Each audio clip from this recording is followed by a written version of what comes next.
Buenas tardes, mi nombre es Yuri Jimena Díaz Perdomo, estudiante de Psicología. El día de hoy me encuentro con la señora Magdalena y la señora Marta, en el cual vamos a tener un pequeño conversatorio acerca del conflicto armado y sobre la violencia contra la mujer. Para hacer énfasis en la entrevista, pues vamos a tener un consentimiento informado, en el cual ustedes me van a dar la autorización de hacer la grabación y pues de tener este encuentro aquí en pleno. Una de las preguntas que vamos a tener aquí de acuerdo a la entrevista es sobre el conflicto armado. ¿Cómo la guerra ha estado aquí presente en nuestro territorio? ¿Qué hechos violentos sucedieron acá y en qué época? O sea, entonces quiero saber a ver ustedes cómo lo vivieron, si lo vivieron o no, cómo fue el proceso. Bueno, yo viví una época de violencia muy dura a finales de la década de los 90 y comienzos de la década del 2000. Fue una época supremamente complicada en la que la guerrilla venía a extorsionar, a pedirle a las personas que trabajaban, que tenían un negocio. La gente vivía con unos nervios impresionantes, no podían salir de las casas, llegaba cualquier persona y uno con ese temor que fuera guerrillera. Entonces la economía del territorio se vino abajo, porque eso desmotiva mucho que uno trabaje para bien del hogar y que unas personas lleguen a pedirle cuotas fijas, que es que porque quieren un país mejor, que porque quieren un futuro mejor, pero esa no es la forma de hacerlo. Entonces fue una situación demasiado difícil y de impotencia de la población, porque si a uno le aparecen con un arma, pues uno se siente impotente, porque somos personas de bien, personas trabajadoras, personas que solo queríamos un buen futuro en los hogares, en las familias y vivir del ejemplo de los padres que nos daban tan buen ejemplo de trabajo, de perseverancia. Entonces fue una época demasiado complicada y se generaron demasiados conflictos a nivel territorial y a nivel de los hogares. Bueno, pues yo en mi conocimiento tengo el recuerdo cuando fue la toma guerrillera en Maito, porque fue muy frustrante esa noche escuchar ráfagas, camionetas por acá, gente por allá, o sea, fue muy frustrante esa toma en Maito, en el centro poblado de Maito.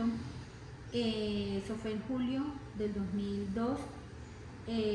Yo aún era una niña, todavía estaba pequeña, pero me acuerdo, y esa gente rondaba mucho, por ejemplo en la vereda de La Pampa, ellos rondaban, ellos llegaron a las casas, incluso una noche nos tocó darle cena, llegaron como 7 a la casa y fue impresionante porque la presión era muy frustrante vivir con ellos, porque nos asustaban mucho, porque el solo hecho de mirarlos con esas armas se atemoriza uno, y estando uno niño lleva uno como ese recuerdo de frustración de tener a esa gente tan cerca de nosotros, de no poder estar tranquilos porque a toda hora en una fiesta o en algo ellos estaban por ahí, cualquier cosa ellos la querían solucionar a su manera, era muy frustrante.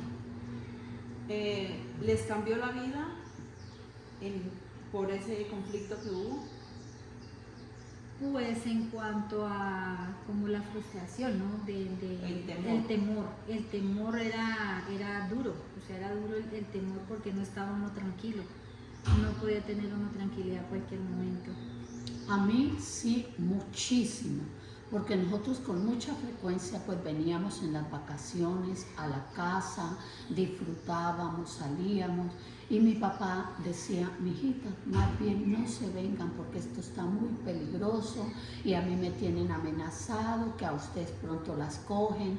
Entonces nosotros ya no podíamos venir a la casa, y si veníamos no salíamos de las piezas del temor de que nos pasara algo. Entonces uno así, una vida llena de temor, de impotencia, eso no es vida, eso no le aporta a uno nada, y eso más bien lo frustra a uno, le quita metas, le quita visión del futuro, Y bueno, uno en los nervios no lo dejan actuar, no lo dejan desarrollarse, no lo dejan ponerse metas hacia un futuro, y es una situación demasiado frustrante en la juventud que tuvimos. De acuerdo a todo lo que ustedes me están contando aquí, ¿conocen alguna mujer que haya sido víctima de esta guerra? Yo sí, a una prima, que en una de esas tomas guerrilleras le mataron al marido y le pasaron las puras cenicitas. Ella quedó totalmente destrozada, tuvo una época muy dura de desconfianza, de impotencia, de temor, no sabía qué hacer, porque ella decía, es que yo no me explico por qué si no hemos hecho nada, si mi marido estaba sirviéndole al Estado, le pasó eso. Y yo trataba de consolarla y de explicarla que ese era el conflicto armado, dejar personas destrozadas sin ninguna esperanza. ¿Qué hizo ella sobre eso, después de lo que le sucedió al esposo? ¿Qué hizo ella? ¿Cómo lo superó? Le tocó pagar psicólogo, aferrarse a Dios, buscar personas que la asesoraran en todo, que la apoyaran moral y espiritualmente. Y el tiempo se encargó ya de irle como exigiendo que le habían quedado 4 hijos y que ella no podía estancarse, sino que tenía que salir adelante. O sea, la comunidad y el entorno familiar le ayudaron obviamente a superar esa situación, ¿no? Sí, a salir un poquito, porque esta es la época en que ella no ha superado eso. Ella todavía llora, se acuerda del marido y llora, y ahora en la situación que estamos viviendo actualmente, pues ella vuelve otra vez como que a memorizar todas esas situaciones. Sobre la violencia contra la mujer, ustedes respecto a eso, ¿ustedes qué consideran que estos hechos tienen sus raíces o costumbres machistas que perduren socialmente dentro del hogar, dentro de la comunidad? Bueno, pues a pesar de que ya estamos en una época como un poquitico menos esclavizante, ¿no? Pero aún se mira de que hay mujeres que quieren de pronto estudiar y su esposo no se lo permite, que de pronto quieren ir a trabajar y no se lo permite, que porque tiene que estarse con sus hijos, que su hogar, que su casa. Es muy poco lo que se mira, pero todavía se conserva como ese machismo, y de pronto hay mujeres que se quedan como en el miedo de que no quiero salir porque mi esposo. Entonces yo creo que de pronto en la zona donde estamos todavía se mira esos episodios. ¿Ustedes creen que esos episodios machistas son por las costumbres o son las conductas que la mujer tiene? ¿O por qué creen que será eso? Yo pienso que es por las costumbres, de que aquí siempre el género masculino ha dominado, ¿sí? Pero si lo llevamos, por ejemplo, al campo espiritual, pues en el campo espiritual hay unos roles, tantos para el hombre como para la mujer, y en ningún momento hay dominación de ningún género. Siempre tienen que ser una unidad y salir entre los dos adelante, sin mirar que yo domino, que yo aplasto, que es que yo soy el que mando. Entonces esas cosas se tienen que ir superando en nuestro medio.